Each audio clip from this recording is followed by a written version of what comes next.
샬롬, 창세기 강의 181번째 우리 실로암 찬양으로 시작하겠습니다.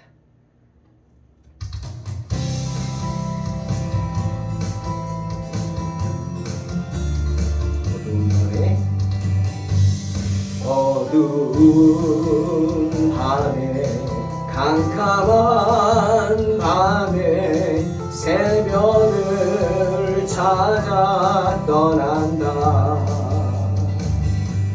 종이 울리고 닭이 울어도 내 눈에는 오직 밤이었소. 우리가 처음 만난 그때는 차가운 새벽이었소. 당신 눈 속에 여명이 있음을 나는 느낄 수가 있었소. 오 주여 당신께 감사하리다.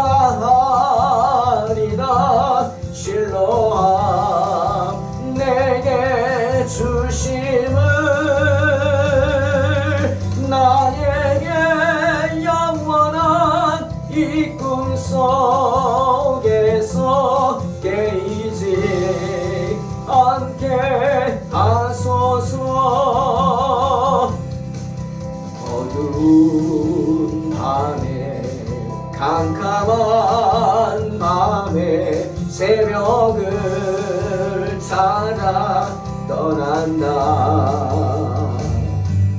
종이 울리고 닭이 울어도 내 눈에는 오직 밤이었소.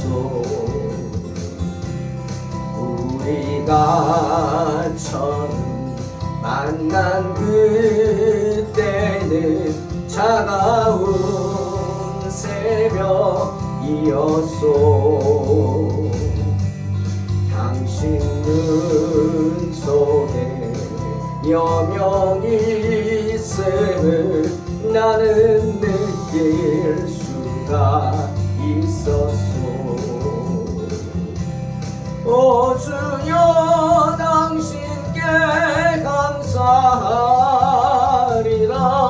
실로암 내게 주심을 나에게 영원한 이 꿈속에서 깨이지 않게 하소서. 아멘.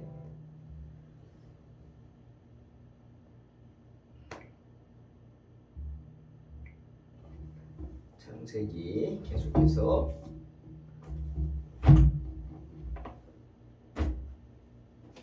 41장 9절로 16절입니다. 봉독합니다. 술 맡은 관원장이 바로에게 말하여 이르되 내가 오늘 내 죄를 기억하나이다. 바로께서 종들에게 놓아사 나와 떡 굽는 관원장을 친위대장의 집에 가두셨을 때 나와 그가 하룻밤에 꿈을 꾼즉 각기 뜻이 있는 꿈이라. 그곳에 친위대장의 종 된 히브리 청년이 우리와 함께 있기로 우리가 그에게 말하매 그가 우리의 꿈을 풀되 그 꿈대로 각 사람에게 해석하더니 그 해석한 대로 되어 나는 복직되고 그는 매달렸나이다. 이에 바로가 사람을 보내어 요셉을 부르매 그들이 급히 그를 옥에서 내놓은지라. 요셉이 곧 수염을 깎고 그의 옷을 갈아입고 바로에게 들어가니 바로가 요셉에게 이르되 내가 한 꿈을 꾸었으나 그것을 해석하는 자가 없더니 들은즉 너는 꿈을 들으면 능히 푼다 하더라. 요셉이 바로에게 대답하여 이르되 내가 아니라 하나님께서 바로에게 편안한 대답을 하시리이다. 아멘. 흉하고 파이한 7암소가 살찐 7암소를 잡아먹는 끔찍한 꿈을 꾸고, 또 마른 7이삭이 충실한 7이삭을 삼키는 이상한 꿈을 꾼 애굽 왕 바로는 즉시로 애굽의 모든 술객들, 점술가들, 현인들을 다 동원해서 꿈을 해석하라고 했습니다. 하지만 아무도 그 꿈을 해석해 주지 못했죠. 답답하지 않았을까요? 그래도 바로는 낫습니다. 꿈 이야기도 해주지 않고 억지를 부린 바벨론 왕 느부갓네살에 비하면 점잖았죠. 그리고 또 바로는 영적으로도 깨어있지 않았나 생각합니다. 그러니 그 꿈을 말도 안 되는 만화 같은 꿈을 이상한 꿈으로 여기지 않고 의미를 두고 해석하기를 원했던 것이죠. 또한 바로는 아랫사람들의 말도 들을 줄 아는 통치자였습니다. 아랫사람의 말을 들을 수 있다? 그 쉬운 일이 아니죠. 때문에 술 맡은 관원장이 바로에게 가서 요셉의 이야기를 한 겁니다. 오늘 본문처럼. 아무나 쉽게 할 수 없죠. 그만큼 술 맡은 관원장이 바로의 지근거리, 측근이었다는 뜻이기도 하고, 바로가 신하들이 하는 말을 들을 수 있는 사람이라는 말이죠. 자, 이제부터 하나님이 요셉에게 어떻게 역사하시는지, 그리고 하나님이 요셉을 애굽의 총리로 삼기 위해서 어떤 계획을 구체적으로 실행하시는지 우리는 보게 됩니다. 여러분, 근데 오늘 본문에서 술 맡은 관원장이 바로를 찾아가자마자 한 말이 무언 줄 아십니까? 무슨 말했죠? 9절에 내가 오늘 내 죄를 기억하나이다 라고 고백합니다. 바로에게 자신의 죄를 기억하고 고백한다. 무슨 죄일까요? 두 가지 죄죠. 하나는 바로에게 죄를 범해서 바로를 진노케 했던 사실, 그래서 옥에 갇혔죠. 그 죄를 기억해서 참 제가 왜 그랬는지 용서해 주심을 감사하다, 뭐 이런 거겠죠. 그리고 또 하나, 그 말 속에는 뭐냐? 내 죄를 기억한다고. 바로 요셉의 은혜를 저버린 죄입니다. 요셉을 배신한 죄, 그게 이제 기억난다는 겁니다. 2년이 지난 후에야 그것이 죄임을 깨닫고 바로에게 고백한다. 왜? 요셉의 이야기를 하려면 어떻게 합니까? 자기 죄를 고백해야죠. 네. 내가 그 친구가, 그 종이 하는 말, 꿈 해석을 듣고 이대로 됐습니다. 얘기할 때 그 종 어떻게 했냐고. 내가 약속했는데 잊었다. 고백하는 겁니다. 자기 죄죠. 말합니다. 제가 감옥에 갇혔을 때 떡 굽는 관원장하고 같이 갇혔는데 한날 꿈을 꾸었습니다. 그런데 그 꿈 내용이 너무 서로 달랐습니다. 그때 감옥에서 우리를 돌봐주던 히브리 사람, 보디발의 종 한 명이 꿈을 해석해 주었는데, 놀랍게도 그가 말한 시간에 그가 우리에게 해몽해 준 대로 나는 복직이 되고 떡 굽는 관원장은 매달려 죽었습니다. 라고 하면서 바로에게 요셉을 추천한 겁니다. 그 종이 꿈 해몽을 잘합니다. 추천했죠. 하지만 술 맡은 관원장이 요셉을 추천한 게 뒤늦게나마 요셉과의 약속을 지키려고 했기 때문일까요? 아닙니다. 그건 아닐 거예요. 가장 큰 이유는 뭐예요? 아첨하려는 겁니다. 바로에게 아첨하려고. 그런데 아첨한다 뭡니까? 맞는 걸 해야 아첨하죠. 만약 요셉에 대한 확신이 없다면 바로에게 어떻게 추천해요?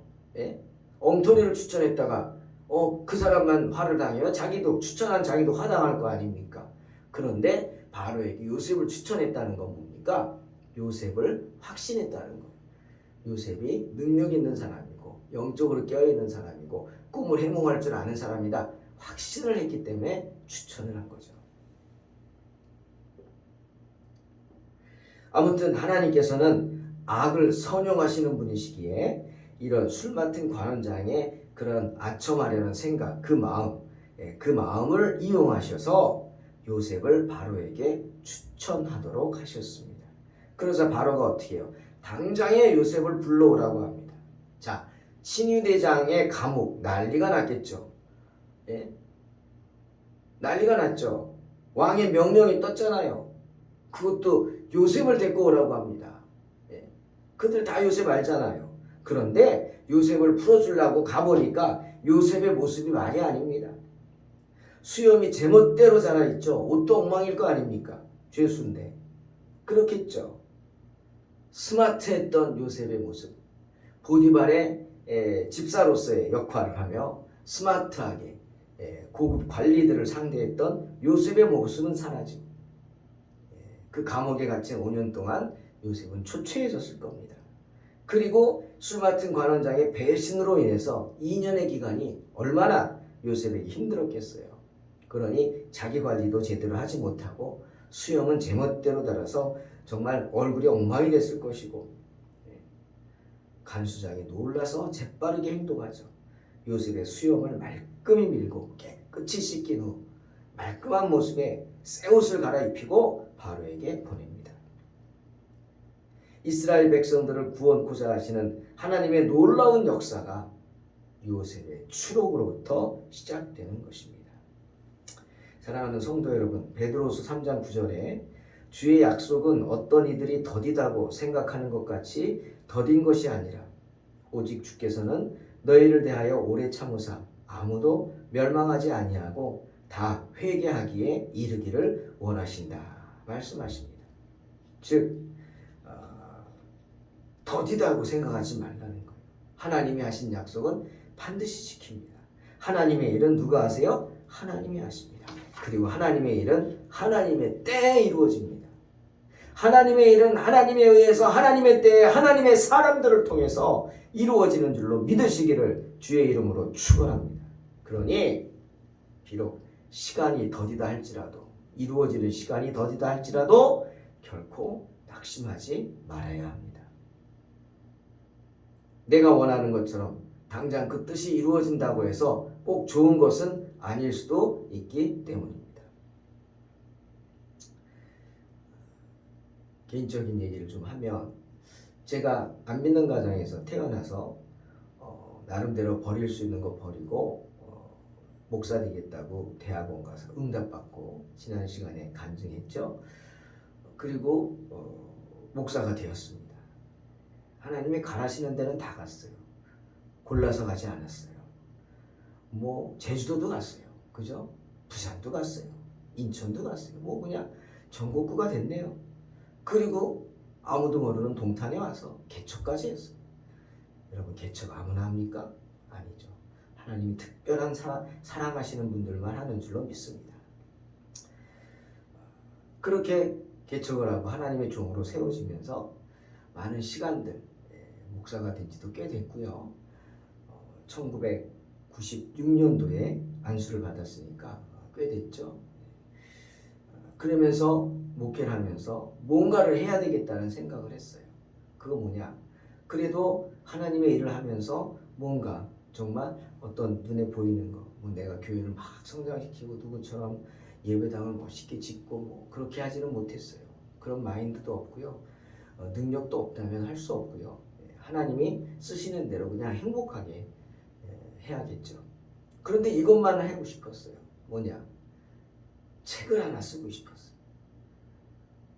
설교집을 모아서 설교책, 그게 아니고요. 정말 내가 예수 믿고 구원받았으니 하나님을 모르는 사람들에게 하나님의 말씀을 전할 뿐 아니라 복음을 전하는데 그냥 예수 믿으세요가 아니라 어떤 공부를 하고 싶어하는 분들에게 체계적으로, 조직신학이라고 어렵잖아요. 그것을 쉽게 설명하면서 체계적으로 신앙의 교육을 받는 책을 만들고 싶었어요. 정말 간절합니다. 열심히 했어요. 공부도 하고 조직신학 책도 몇 권 보고, 그리고 또 돌아보고 계속 풀었으면서 쉽게 어떻게 하면 다가설 수 있을까 마음에, 그리고 이단의 사설에 흔들리지 않도록 무장될 수 있을까? 정말 간절한 마음으로 만들어서 거의 완성 단계에 오고 또 같이 실습을 하고 공부를 실제로 세 팀을 하면서 자꾸자꾸 고쳐나가고 있어요. 그러면서 책을 만들어 보고 싶었어요. 그런데 그게 더디어지죠. 점점 그런 생각이 나요. 이거 어떡하나. 그래서 친구 목사님이 어떤 큰 출판사, 생명의 말씀사 뭐 이런 데서 어떤 분을 만나서 얘기한대요. 그러더니 대뜸 그러는 거예요. 저를 형님이라 형님. 그 사람이 뭐 이런 걸 책을 냅니까? 라고 하면 어떻게 해요? 그러는데 참 마음이 흔들리는 거예요. 네. 나는 열심히 하고 정말 심의열을 기울여서 하나님이 여기까지 오게 하시고 나름대로 공부하게 하시고 했는데 이게 뭐지? 한다고 어떡하겠냐는 거예요. 네. 정말 하나님은 저를 이 자리에 오고 이렇게 물론 교세를 본다면 저는 뭐 내세울 거 전혀 없고요. 그냥 하나님 앞에 죄송할 뿐이지만 나름대로 지나온 시간들을 보면 나름 열심히 했어요. 공부도 하려고 열심히 했어요. 저도 학위를 2개나 갖고 있어요. 그런데 뭐 그런 것만이 아니더라도 하고 싶었고 해야 된다는 사명으로 또 가장 중요한 건 우리 아이들한테 나중에 아빠 때문에 고생했잖아요. 애들이 개척한다고 돌아보지도 않고 지금도 그 얘기 하잖아요. 뭐 나를 돌볼 수 없으니까 애들을 고생하는 건 뭐 저만 그런 거 아닐 거예요. 모든 목사님들, 작은 교회 목사님들, 특히 개척교회 목사님들은 다 그럴 거예요. 가정을 희생해서 교회를 세운다. 참 말이 안 되는 것 같지만 여러분 이게 현실입니다. 이게 현실이에요. 그렇게 교회는 세워지는 겁니다. 그 아이들한테 야 아빠가 그래도 이렇게 노력을 했어 라고 좀 아이들이 자부심을 갖도록 우리 아버지는 그래도 이렇게 애쓰다가 하나님 나라 가셨어 라고 하면서 믿음의 유산을 이어주고 싶은 그런 마음이 간절해요. 근데 이게 더디어요. 또 책을 낸다고 해도 이게 뭐 그냥 할 수 있는 게 아니에요. 돈이 많이 들겠죠. 그럼 저는 못하죠. 그래서 어떻게 해야 되나 계속 기도만 하면서 그런 생각이 오늘 아침에는 기도하는데 들더라고요. 또 교재를 손보면서 그래 뭐 꼭 뭐 내가 살아있을 때 안 나와도 되지 그냥 잘 모아뒀다가 잘 끝까지 부르심 받을 때까지 정리했다가 하나님 원하시는 때 내면 되지. 그때를 꼭 내 때라고 생각하지 말자. 요셉을 묵상하면서 그 생각이 드는 거예요. 요셉이 배신당하고 2년 동안 얼마나 마음이 상했겠어요. 이건 분명히 나갈 줄 알았는데 아니라고요. 맡겼겠죠 이제는. 그런 마음입니다. 그래 계속 더 만들고 또 보완하자. 언젠가는 나오겠지. 뭐 내가 하나님 나라 간 후에라도 아이들이 좀 해서 낼 수 있으면 좋겠다. 뭐 이런 생각까지 들더라는 것이죠. 여러분 내가 원하는 것처럼 당장 뜻이 이루어진다면 좋죠. 하지만 내가 하는 게 아닙니다. 저는 그 생각이에요. 교회도 제가 하는 게 아니에요. 지금까지는 개척하면서 정말 가족들을 희생시키고 또 뭐 애쓰고 정말 사람 다 망가져 가면서 여기까지 왔어요. 그런데 그걸 당연하게 여기는 분들이 있다면 잘못된 거예요. 아닙니다. 당연한 거 아니에요. 정말 하나님이 도와주셔서 여기까지 왔고 물론 이렇게 좀 이상한 목사님들도 계실지 모르지만 아니 대부분 그렇지 않아요. 하나님의 교회는 하나님이 하신다. 믿음으로 세워가려고 노력하죠. 하지만 그때를 모르기 때문에 그냥 썩어져가는 하나의 씨앗이 된다고 생각하는 겁니다. 마가복음 11장에 잎만 무성한 무화과 나무 생각이 났습니다. 말씀 준비하면서 그 무화과 나무, 잎만 무성한 무화과 나무는 주님 앞에 저주받았어요. 그래서 곧 말라 죽었어요. 왜요? 잎만 무성이기 때문에. 무화과는 잎이 무성하면 열매가 가득한 거거든요. 그런데 예수님이 시장하시고 너무 힘들어서 가다가 무화과나무를 보고는 너무나 기대를 하고 잎이 무성하니까 열매를 찾았는데 하나도 못 찾았단 말이죠. 근데 성경을 보니까 마가복음 11장 13절에 무화과의 때가 아니래요. 아직 열매 열릴 때가 아니란 말이에요. 그런데 잎이 무성했어요. 이건 뭔가 이상한 거 아닙니까? 예? 이상한 거예요.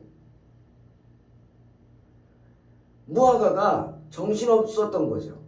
지금은 잎을 무성하게 할 때가 아니라 그 영양분을 모아가지고 열매에 집중할 때예요. 그리고 열매에 집중하면서 열매가 달리고 열매를 익혀가면서 잎이 나와야 되는 거잖아요. 이 무화과는 제정신이 아니었어요. 예? 허우대만 멀쩡하게 만들어서 다른 나무들보다 돋보였겠죠? 예수님의 눈에 띌 정도니까. 그러나 결과는 엉망이었어요.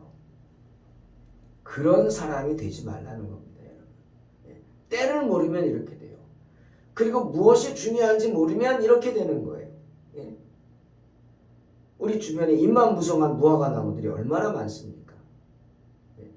나만 잘났다 그러고 남 원망만 하고 자신을 돌아보지 못하고 나만 생각하고 내 가족만 생각하고 내 자녀만 생각하고 교회를 섬긴다고 하면서 교회는 돌아보지도 않고 만약 이런다면 주님께 잎만 무성한 무화과라고 책망받지 않겠습니까? 저는 그게 두려운 겁니다. 평생 하나님이란다고 그렇게 애쓰다가 주님 앞에 와서 나 너 모른다? 이런 소리 들으면 어떻게 할까?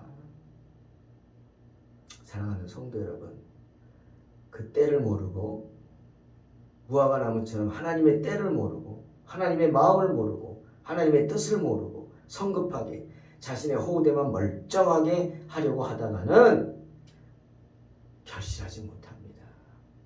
그렇게 제대로 결실치 못하는 사람들은 주님께 저주를 받게 됩니다. 큰 책망을 듣게 된다는 겁니다. 하지만 로마서 5장 3절 4절 다만 이뿐 아니라 우리가 환난 중에도 즐거워하나니 이는 환난은 인내를 인내는 연단을 연단은 소망을 이루는 줄 알미로다는 말씀처럼 요셉은 인간적인 배신을 당하고 낙심되는 일을 많이 당했지만 믿었어요. 주의 인도하심을 믿었어요. 그래서 그 큰 고난 가운데서도 믿음을 지켰습니다. 때문에 오늘 마침내 주님의 인도하심을 받게 되지 않습니까? 요셉을 만난 바로의 모습 보십시오. 얼마나 안달이 나 있습니까? 그러니 요셉을 보자마자 너 누구냐? 너 어디 사람이냐? 너 뭐 하던 사람이냐? 묻지도 않고 만나자마자 그냥 자기 꿈 얘기를 합니다. 내가 꿈을 하나 꿨다. 근데 아무도 풀 사람이 없다.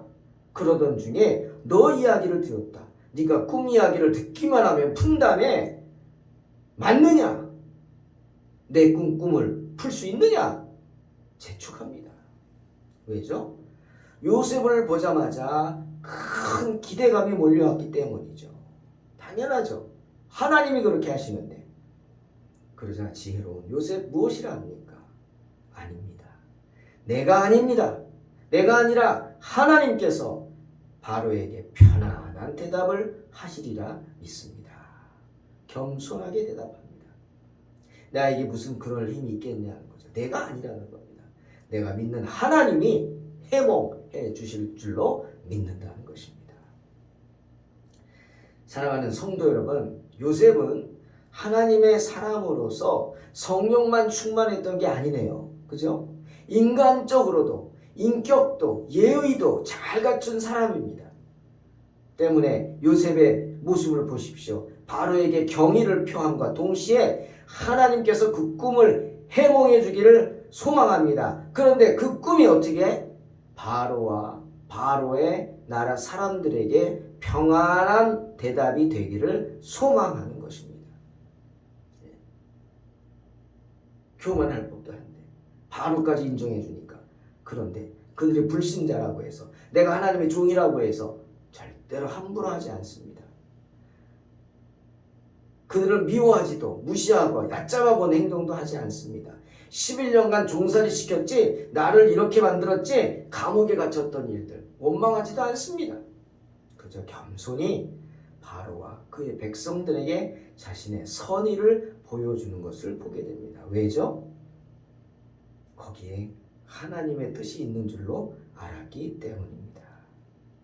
그것이 하나님의 인도하심이라는 사실을 알았기 때문입니다. 사랑하는 성도 여러분, 하나님의 사람들은 하나님의 사람답게 행동합니다. 그 행동이 뭡니까? 겸손함입니다. 겸손함.